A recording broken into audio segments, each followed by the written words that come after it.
but I trust God. My message, y'all, is that I'm showing up because God put this on my heart. When I was in the hospital on my 38th birthday, crying my eyes out, embarrassed that my mask had been ripped off, and everybody knows that I'm an alcoholic now. Everybody knows that I just tried to take my life.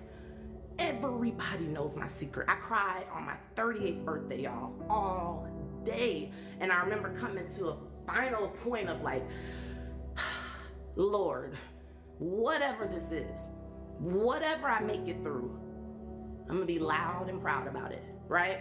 You can't shut me up now, Stars King. So when the negative people come in here, when people come in here try to, I'm not even swayed. And some people have asked that, like, how do you keep showing up? You know, when the numbers aren't there, I don't look at that, you know, because God is going to continue to provide. That's how I see it. It's a partnership now. I'm like, okay, Lord, I done surrendered.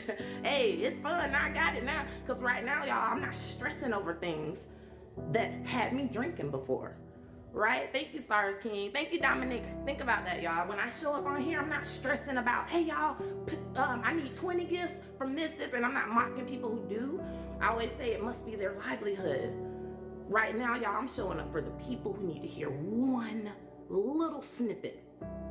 Right, Deborah? That's what I just said. If I'm showing up for that person who needs to hear my snippet, I can't be distracted by the numbers. So I appreciate the likes and the love, but please don't get it twisted, y'all. It is about how do we continue this narrative and change this narrative, because in the Black and brown community, people are not talking about it. Where I grew up, I didn't know what depression was. I didn't know what an alcoholic was. Hey, Big Papa, I knew how to laugh because the kids were laughing at that homeless person. What were we giggling for, right? But the first time, I wrote about it in a book too, the first time I found out what that was, and I found out that person couldn't afford food and a place to live, guess what? My whole mind was shifted, y'all. That's when I realized how sensitive I am. Super sensitive to people who lack, hey Jasmine, and just this huge heart. But even that, I've had to learn how to channel my energy, right? So I can show up here, guys, from an overflowing cup now, because I'm doing the work on myself first. And you better believe if I don't have it in me, I'm not showing up on here. I said, the minute I don't feel it, the minute something's off, I know where I gotta go, right? I don't come on here and be like, y'all, I'm struggling.